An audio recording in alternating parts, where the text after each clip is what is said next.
Audio CD 2, Track 46, Unit 2, The Waterfall.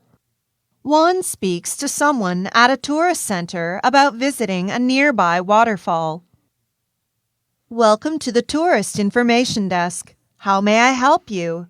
Is it worthwhile visiting attractions such as the Butterfly Waterfall? If you're a nature lover, it's definitely worthwhile.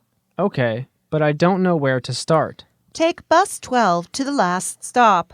When you get off, you'll see a trail, and there's a sign pointing in the direction of the waterfall. But I don't read Chinese. The sign is in both English and Chinese.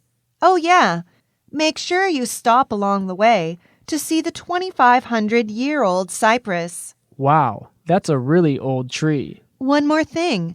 The hike takes 45 minutes each way. Do you think you can handle that? I should be able to, but I'm worried about my footwear. Maybe I should get some hiking boots. Do you know if there's an army surplus store around here? As a matter of fact, I do. There's one just a few doors down. Thanks. You're very helpful.